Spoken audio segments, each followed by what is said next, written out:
और मैं मानस भवन में खड़ा हूं, मैं फिर वहीं पर आता हूं, रामचरितमानस पढ़िए अपनी दादी के पास बैठ के, अपने दादा के पास बैठ के। राम का धैर्य देखिए, राम का धैर्य विष्णु का धैर्य नहीं है।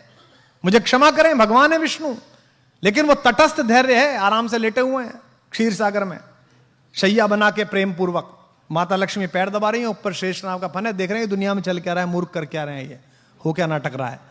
राम का धैर्य तो जीवित रहते हुए उसी व्यवस्था का धैर्य है। राम को प्रोवोक करने की एक हरकत दुनिया नहीं छोड़ी।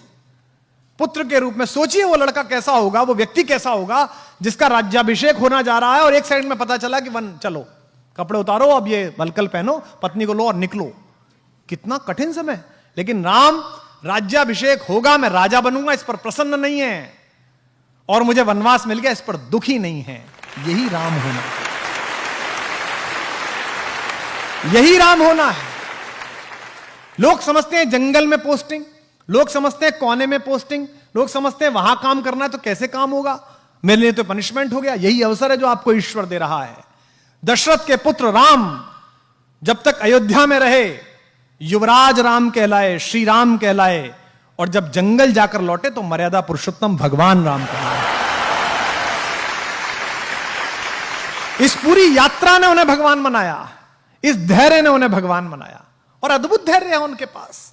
उनका अपमान करके कोई चला जाता है, वो धैर्य के साथ मुस्कुराते रहते हैं। उनकी पत्नी का हरण हो जाता है, उसके बाद भी वो धैर्यपूर्वक पूरी व्यवस्था करते हैं। और एक बात सोचना आप सब लोग, राम, मैं अक्सर इस बात पर बहुत अंदर तक थ्रिल रहता हूं। राम अयोध्या से चले, उस समय का सबसे बड़ा खानदान था वो। हिंदुस्तान में जो कुछ भी बड़ा था उन्हीं क्या पैदा हुआ।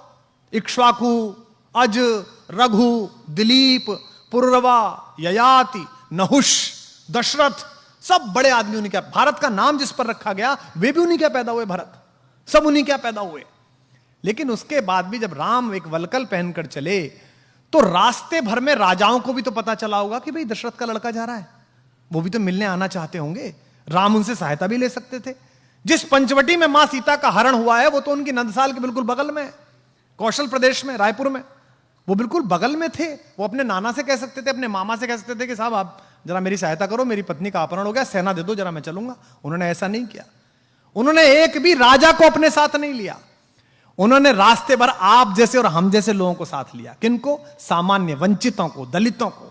उन्होंने वनवासियों को साथ लिया, उन्होंने मल्लाहों को साथ लिया, उन्होंने मां शबरी का आशीर्वाद लिया, उन्होंने केवट को साथ लिया, उन्होंने वंचित सुग्रीव को गले लगाया, क्योंकि वो जानते थे कि जिस अनाचार से वो लड़ने के लिए जा रहे हैं वहां धनिकों की और राजाओं की नहीं, सदाचार की आवश्यकता पड़ेगी, वहां आत्मा की दीप्ति की आवश्यकता पड़ेगी। तो राम का यह धैर्य ही उन्हें विजेता बनाता है। भाई रावण को तो बाली हरा चुका था पहले, आपने कहानी सुनी होगी। रावण को तो शहसबाहु भी हरा चुका था। रावण कोई ऐसा अर्जेंटीना नहीं था, ऐसा ब्राजील नहीं था कि हराना मुश्किल था। उसको तो हरा चुके थे दोनों। बाली तो उसको अपने बगल में दबाकर, और उसने किले की दीवार का चक्कर लगा दिया था बाली ने। जब हनुमान को बांधा है और हनुमान से रावण ने कहा कि तू मुझे जानता नहीं मैं कौन हूं, तो हनुमान ने क्या कहा? हाँ जानता हूं, वो बाली वाला, मैंने सुना था आपकी लड़ाई बहुत था, परिचय है मेरा आपसे। हनुमान ने क्यों कहा? ताकि उसका कॉन्फिडेंस लूज हो। लेकिन भगवान जब बाली और सुग्रीव के जनपद में पहुंचे तो उन्होंने बाली का साथ नहीं दिया, उन्होंने वंचित को चुना। वो उसके साथ खड़े रहे जिसका अधिकार छीना गया, जिसका राज्य छीना गया, जिसकी पत्नी तारा का बलात् अपहरण किया गया है, और उन्होंने बाली का वध किया। जबकि बाली भी उनका प्रशंसक था, उनका भक्त था। मरते समय बाण लगने के बाद प्रणाम की मुद्रा में बाली ने पूछा है भगवान से, मैं बैरी सुग्रीव प्यारा, अवगुण कवन नाथ मुहि मारा। मैं बैरी हो गया, सुग्रीव आपका प्यारा हो गया, मुझ में ऐसा कौन अवगुण था मुझे मार दिया?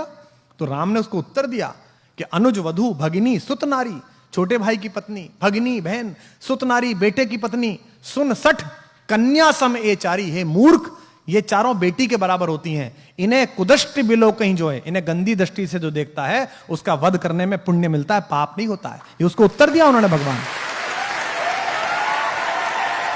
अगर भगवान की विजय अपने लिए होती, अगर धैर्य ना होता तो वो बाली को लेकर चल देते। बाली हरा चुका था, उन्होंने कहा नहीं बाली तू नहीं चाहिए, तू नालायक है, तूने इस छोटे भाई को मारा है, इसकी पत्नी का हरण किया, मैं तेरा तो वध करूंगा, ये वंचित है, इसे लेके चलूंगा। तो राम ने क्या किया? राम के साथ जितने लोग हैं, राम का धैर्य अद्भुत है। और यहां जो अध्यापक है उनसे निवेदन है, राम की लीडरशिप क्वालिटी अद्भुत है। राम ऐसे ही राम नहीं बने हैं। मत पढ़िए हिंदू होकर।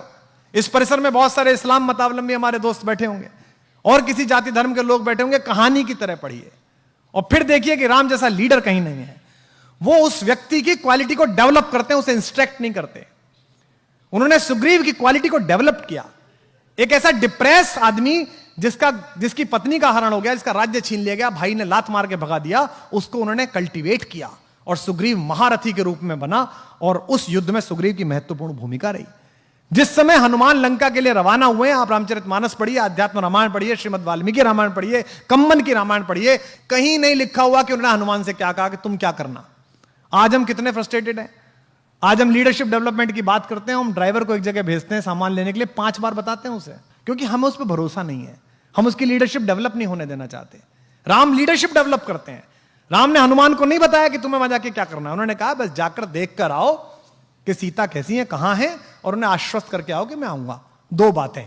इसके बाद का जो पूरा घटनाक्रम है, छोटा सा रूप बनाना, अंदर जाना, लंकिनी को मारना, मां सीता को वो मुद्रिका देना, फल खाना, खुद ही गिरफ्तार हो जाना, आग लगा देना।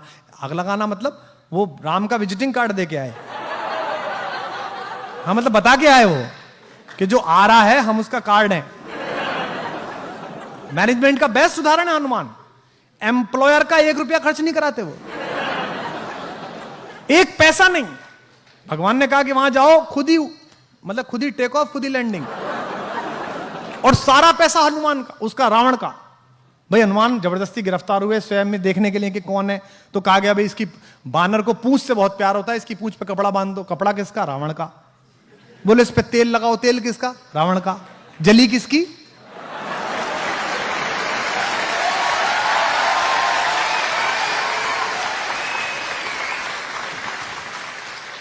बेस्ट एम्प्लॉय, सर्वश्रेष्ठ व्यक्ति, कोई नानुकर नहीं। भगवान राम के जीवन में जो 2 कठिन समय आए, उन दोनों में उन्होंने ही पार लगाई। उनसे कहा गया कि भाई मेरा भाई ये बीमार है। सोचो राम पर कैसी बीती होगी। भगवान राम के जीवन का सबसे कठिन रात वो है जब उनके भाई को मूर्छा आई। उस रात राम कितने भी ईश्वर हो, मनुष्य रूप में जी रहे थे। मन में ये तो आई होगी यार अयोध्या जाके क्या कहूंगा, पत्नी कहां अपहरण हो गया, भाई कहां युद्ध में मारा गया। ऐसे समय में हनुमान काम आए और हनुमान गए। वहां कंफ्यूजन हो गया कि कौन सी संजीवनी बूटी, मेडिकल स्टोरी ले आए पूरा। बोले भाई इसमें से देख लो कौन सी है। तो 2 बातें हुई। पहली हुई जिज्ञासा, दूसरी हुई धैर्य, तीसरी हुई आपको क्राफ्ट करने वाले लोगों में कि आप लीडरशिप डेवलप करें, आपके अंदर नेतृत्व की क्षमता डेवलप हो। और नेतृत्व की क्षमता का शिक्षा से कोई मतलब नहीं है। मैंने निजी रूप से जाना है। मैंने एक बहुत कम शिक्षित 5वीं पास व्यक्ति के साथ आंदोलन किया है उनके नेतृत्व में, और मैंने तथाकथित एक बहुत बड़े पढ़े लिखे के साथ राजनीति करी है।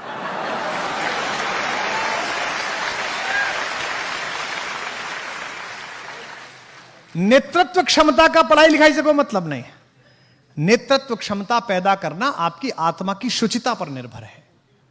आपको जब यह लगता है, राम को भी तो लग सकता होगा कि यार हनुमान में इतना तेज है, कहीं यही ना राजा ना बन जाए, कहीं इसकी आरती ज्यादा ना होने लगे।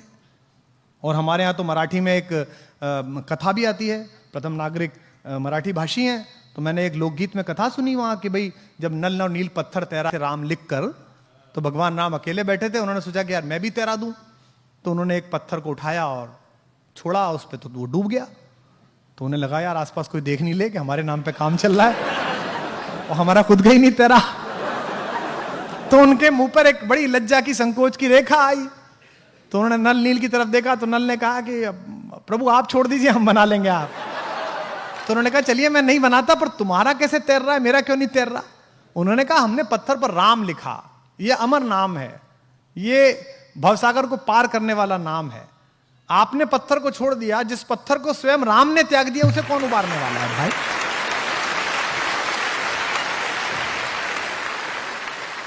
तो लीडरशिप इस बात से निर्भर होती है कि आप इस बात में कितना विश्वास करते हैं कि ईश्वर द्वारा तय किया गया मेरा भाग्य किसी मनुष्य के निपटाने से, खत्म करने से, बढ़ाने से ना बढ़ेगा ना घटेगा।